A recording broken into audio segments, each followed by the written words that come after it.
अस्सलाम वालेकुम नाज़रीन, अंडरग्राउंड न्यूज़ के साथ मैं गुलनाज़ ज़ाहिद। अब रुख करते हैं अहम खबर की तरफ। मुस्लिम लीग नून जापान के चेयरमैन और मारूफ कारोबारी शख्सियत मलक मोहम्मद यूनुस ने टोक्यो टावर के सद्दीक पैलेस रेस्टोरेंट में ग्रैंड इफ्तार डिनर का एहतमाम किया।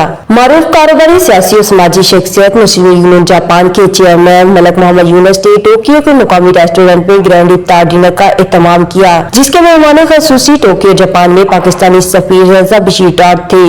इफ्तार डिनर तकरीब का आगाज तिलावत कलाम पाक से किया गया। इफ्तार डिनर में पाकिस्तानी सफारत खाना की स्टाफ, जापान से सियासी, समाजी और कारोबारी शख्सियात, कम्युनिटी रहनुमाओं के अलावा सहाफी बरादरी ने भी भरपूर शिरकत की।